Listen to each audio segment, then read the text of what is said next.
Bismillahirrahmanirrahim. Assalamualaikum warahmatullahi wabarakatuh. Perkenalkan, kami dari kelompok 12 akan mempresentasikan mengenai syarat dan kode etik profesi guru. Dengan anggota diantaranya ada Cecep Sanusi dengan NIM 11920700016, ada Haikal Saifur Ramadan dengan NIM 11920700026, dan ada saya sendiri yaitu Ila Nurul Laila dengan NIM 11920700027.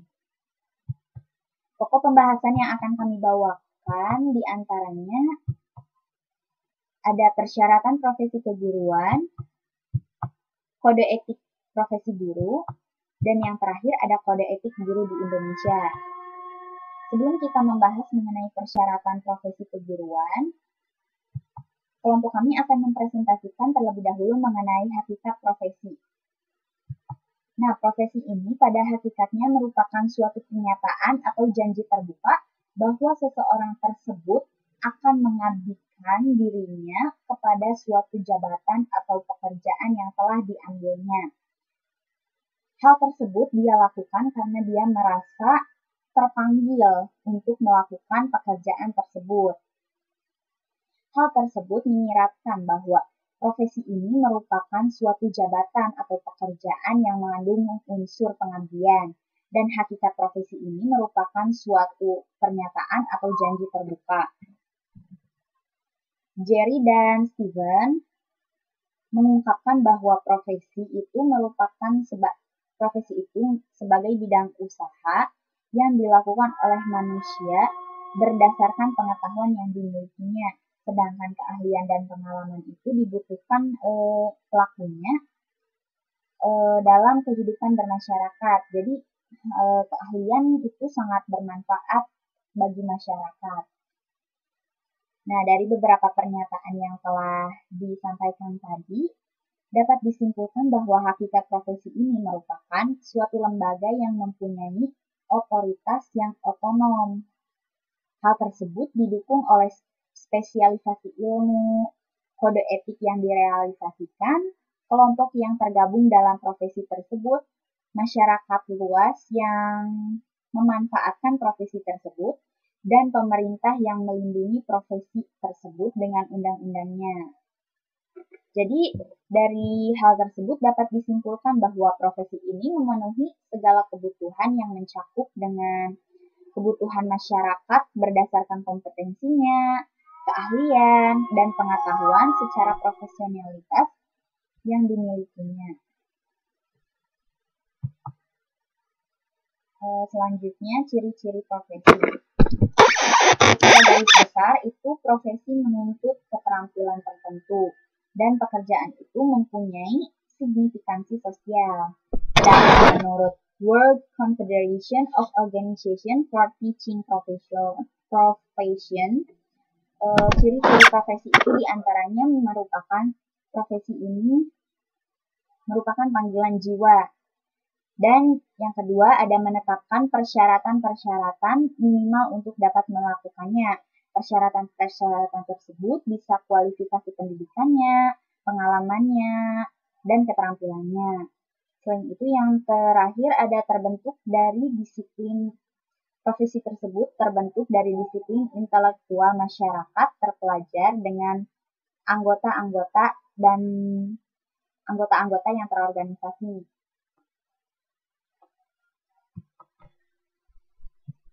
Selanjutnya itu merupakan persyaratan profesi. Dibedakan menjadi persyaratan khusus dan persyaratan umum. Nah, mengingat tugas dan tanggung jawab guru yang begitu kompleks dan sulit, nah profesi ini memerlukan persyaratan khusus. Di antaranya yang pertama ada menuntut adanya keterampilan yang berdasarkan konsep dan teori ilmu pengetahuan yang mendalam. Yang kedua ada menuntut adanya tingkat pendidikan keguruan yang memadai. Dan yang ketiga ada memungkinkan perkembangan sejalan dengan dinamika kehidupan. Sedangkan syarat umumnya diantaranya ada profesi ini harus memiliki spesialis ilmu. Jadi, orang yang bekerja dalam bidang profesi itu harus memiliki latar belakang keilmuan yang sesuai. Nah, ini menjelaskan bahwa tidak sembarang orang dapat bekerja di bidang tersebut jika pendidikannya tidak relevan. Yang kedua, ada memiliki kode etik dalam menjalankan profesinya. Nah, kode etik ini merupakan pedoman moral bagi anggota dalam menjalankan tugasnya. Yang ketiga, memiliki organisasi profesi. Organisasi profesi ini sebagai wadah perjuangan insan profesi ya. Terus yang terakhir ada diakui masyarakat. Nah, suatu profesi ini harus mendapatkan pengakuan masyarakat dengan sesuai bidangnya.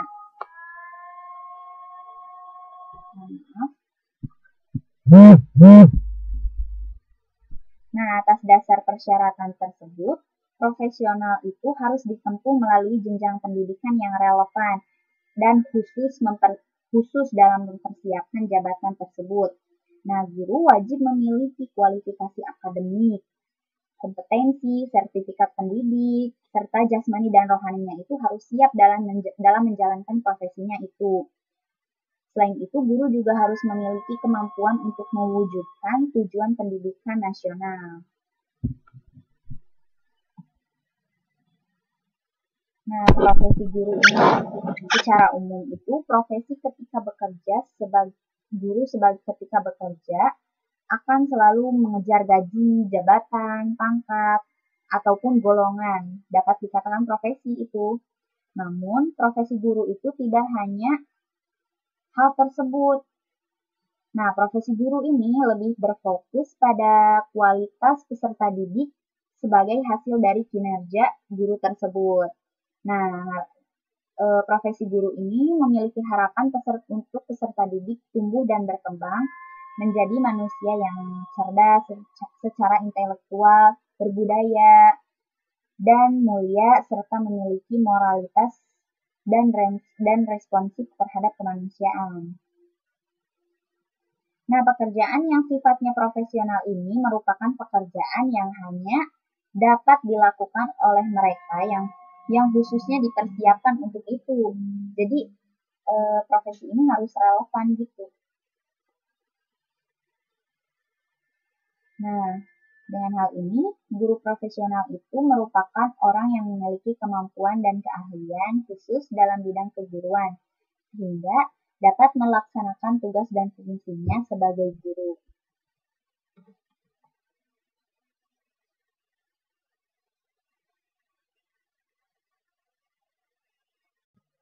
Baik, kita lanjut ya, mengenai persyaratan profesi keguruan. Nah, dalam menjalankan profesi sebagai guru, seseorang itu memiliki syarat mutlak sebagai pribadi yang dapat mempertanggungjawabkan profesinya. Syarat-syarat tersebut diantaranya sehat secara jasmani dan rohani, mencintai dunia pendidikan, berdedikasi tinggi pada profesi, memiliki budi pekerti yang tinggi, yang luhur, dan dia itu memiliki pengetahuan dan keterampilan yang memadai dari lembaga yang berkompeten. Menurut Sanusi, guru yang profesional itu merupakan guru yang secara sadar bekerja untuk melayani masyarakat, serta dia itu melakukan segala daya dan upaya serta usaha yang berkesinambungan demi tercapainya tujuan pendidikan yang telah ditetapkan. Nah, ciri-ciri guru profesional itu diantaranya dia dapat melakukan profesionalisasi diri, memotivasi dirinya sebagai guru, memiliki disiplin diri, mengevaluasi diri, memiliki kesadaran diri, serta melakukan pengembangan terhadap dirinya sendiri. Selanjutnya ada Undang-Undang Guru dan Dosen. Undang-Undang Guru dan Dosen ini merupakan suatu ketetapan politik bahwa pendidik itu merupakan pekerja profesional yang berhak mendapatkan hak-hak serta kewajibannya sebagai kewajiban profesional. Nah, dengan hal tersebut diharapkan guru atau pendidik ini dapat mengabdikan dirinya secara sepenuhnya pada profesinya. Dan dia itu dapat hidup dengan layak dari profesinya tersebut. Dalam Undang-Undang Guru dan Dosen itu disebutkan bahwa seorang pendidik ini wajib memiliki kualifikasi akademik dan kompetensi pendidik sebagai agen pembelajaran. Selanjutnya disebutkan bahwa kualifikasi akademik ini diperoleh melalui pendidikan tinggi, program sarjana S1 yang sesuai dengan tugasnya sebagai guru dan dosen. Jadi kualifikasi akademiknya itu harus relevan dengan profesi yang diambilnya. Selanjutnya itu kompetensi profesi pendidik ini meliputi kompetensi pedagogik, kompetensi kepribadian, kompetensi profesional, dan kompetensi sosial. Nah, profesi guru ini kan merupakan profesi yang sangat mulia ya, terdapat beberapa persyaratan. Guru dianggap sebagai suatu profesi jika dia memiliki pernyataan dasar, keterampilan teknik, serta didukung oleh sikap kepribadiannya yang baik. Nah, guru yang profesional itu harus memiliki beberapa kompetensi di antaranya. Kompetensi profesional. Kompetensi profesional ini artinya guru itu harus memiliki pengetahuan yang luas dalam dirinya dengan bidang studi yang relevan dengan profesi yang diambilnya. Terus penugasan metodologis dalam arti memiliki pengetahuan konsep. Jadi si guru ini harus mampu memilih metode yang tepat dalam pembelajarannya nanti di kelas. Selanjutnya ada kompetensi personal. Nah, ini artinya guru itu harus memiliki kepribadian yang baik sehingga dia mampu menjadi sumber identifikasi bagi subjek.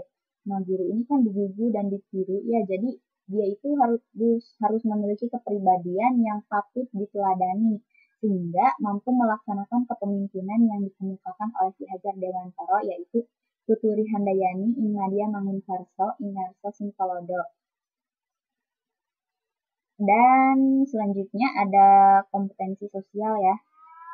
Kompetensi sosial ini artinya guru itu harus menunjukkan kemampuan berkomunikasi sosial yang baik. Nah, komunikasi ini dengan peserta didik atau dengan sesama guru, kepala sekolah itu harus baik ya. Terus ada kompetensi pelayanan. Ini artinya guru itu harus memberikan pelayanan sebaik-baiknya kepada peserta didik, yang berarti dia itu mengutamakan nilai kemanusiaan daripada nilai benda dan materi. Jadi guru itu gak boleh bisa disogok gitu ya. Terima kasih. Materi selanjutnya mengenai kode etik profesi guru yang akan dibawakan oleh teman sekelompok saya, yaitu Cecep Sanusi. Baik, yang selanjutnya pembahasan yang kedua yaitu kode etik profesi guru. Dalam hal ini, guru sebagai tenaga profesional perlu memiliki kode etik guru dan menjadikannya sebagai pedoman yang mengatur pekerjaan guru selama dalam pengabdian. Kode etik guru ini merupakan ketentuan yang mengikat semua sikap dan perbuatan guru. Bila guru telah melakukan perbuatan asusila dan moral, berarti guru telah melanggar kode etik tersebut. Sebab kode etik guru ini sebagai salah satu ciri yang harus ada pada profesi guru itu sendiri. Yang selanjutnya pengertian etika. Dikemukakan oleh beberapa ahli. Menurut W.J.S. Purwadarminto, etika merupakan studi tentang prinsip-prinsip moralitas. Menurut Prof. Dr. Frans Magnus Susino, etika adalah ilmu yang mencari orientasi atau ilmu yang memberikan arah dan pijakan dalam tindakan manusia. Menurut Kabetnas, etika adalah nilai-nilai dan norma-norma moral yang menjadi pegangan bagi seseorang atau suatu kelompok dalam mengatur perilaku. Dalam sebuah profesi juga ada norma-norma yang mengikat yang sering disebut sebagai kode etik profesi. Dengan adanya etika profesi atau kode etik, guru diharapkan menjadi guru yang profesional. Guru yang profesional adalah guru yang melakukan pekerjaan yang sudah dikuasainya atau telah dibandingkan baik secara konseptual, secara teknik atau latihan.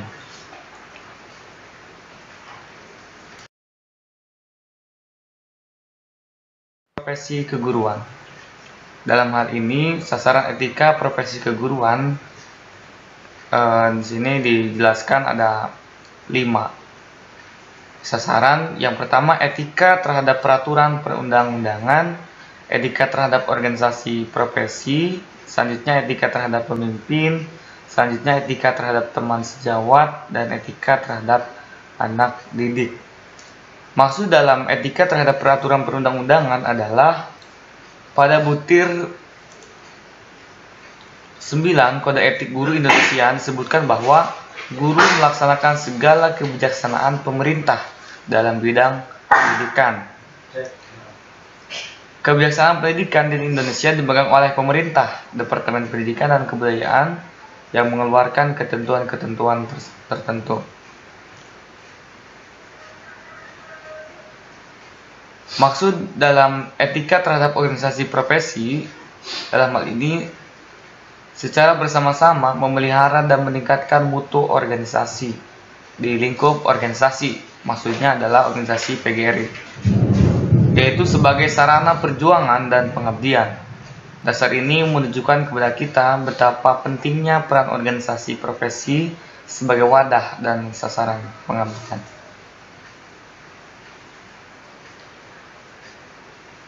Yang selanjutnya, maksud dalam etika terhadap pemimpin, dalam hal ini guru akan mematuhi segala bentuk bimbingan dan pengawasan pihak atasan. Dalam hal ini adalah pemimpin yang dalam aspek bekerjanya itu harus bekerja sama dalam menyukseskan program yang telah disepakati baik di sekolah maupun di luar sekolah. Yang selanjutnya, etika terhadap teman sejawat. Nah, di sini terdapat pada ayat 7 Kode Etik Guru disebutkan bahwa guru memelihara hubungan seprofesi, semangat kekeluargaan, dan kesetiakawanan sosial. Ini berarti bahwa guru hendaknya menciptakan dan memelihara hubungan sesama guru dan lingkungan kerjanya. Terus, guru hendaknya menciptakan dan memelihara semangat kekeluargaan dan kesetiakawanan sosial. Nah, Kode etik guru menunjukkan kepada kita betapa pentingnya hubungan yang harmonis. Nah, perlu diciptakan dengan mewujudkan perasaan bersaudara yang mendalam antar sesama anggota profesi. Etika terhadap anak didik. Dalam Kode Etik Guru Indonesia, bahwa guru berbakti membimbing peserta didik untuk membentuk manusia seutuhnya yang berjiwa Pancasila. Etika guru terhadap peserta didik tercermin dalam kalimat yang bagaimana telah diutarakan oleh Ki Hajar Dewantara, yaitu Ing Arso Sungtodo, Ing Madya Mangunkarso, dan Tuturi Handayani. Maksud dalam hal ini, yang pertama, guru hendaknya memberi contoh yang baik untuk anak didiknya. Etika guru profesional terhadap tempat kerja, hendaknya guru menghargai potensi yang ada dalam keberagaman siswa, dan guru harus dapat mempengaruhi dan mengendalikan anak didiknya. Dalam hal ini, perilaku dan pribadi guru akan menjadi instrumen ampuh, maksudnya menjadi tauladan untuk mengubah perilaku peserta didik. Kode etik guru secara umum bertujuan untuk memposisikan guru sebagai suatu profesi yang terhormat, mulia, dan bermartabat yang dilindungi oleh undang-undang. Menurut Hermawan, tujuan kode etik yang pertama untuk menjunjung tinggi martabat profesi, yang kedua untuk menjaga dan memelihara kesejahteraan. Maksud di sini adalah kesejahteraan meliputi batin, spiritual atau mental. Yang selanjutnya untuk meningkatkan pengabdian para anggota profesi. Dengan tujuan lain adalah kode etik dapat juga berkaitan dengan peningkatan pengabdian profesi, sehingga bagi anggota profesi dapat dengan mudah mengetahui tugas dan tanggung jawab pengabdiannya dalam melaksanakan tugasnya. Yang selanjutnya untuk meningkatkan mutu profesi dan untuk meningkatkan mutu organisasi profesi.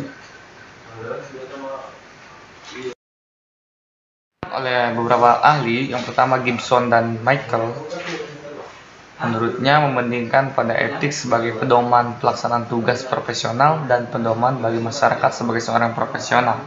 Menurut Biggs dan Blocker, melindungi profesi dari campur tangan pemerintah, terus mencegah terjadinya pertentangan internal di dalam suatu profesi, dan melindungi praktisi dari kesalahan praktik suatu profesi.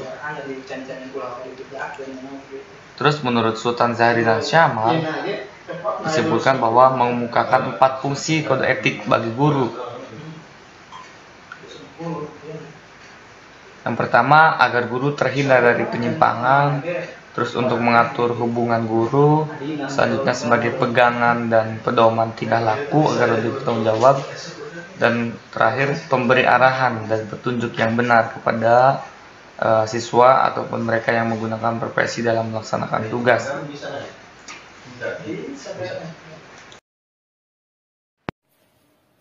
Bismillahirrahmanirrahim. Assalamualaikum warahmatullahi wabarakatuh. Nama saya Haikal Saiful Ramadan, NIM 11920700026. Saya akan memaparkan tentang kode etik guru Indonesia. Nah, kode etik guru Indonesia merupakan faktor yang penting untuk sistem pada sebuah sekolah. Dengan adanya landasan yang baik, maka semua sistem yang dijalankan pada sekolah akan berjalan dengan baik. Nah, ada beberapa nilai yang terkandung di dalamnya, yaitu nilai agama dan Pancasila, nilai kompetensi pedagogik, kompetensi kepribadian, dan kompetensi sosial.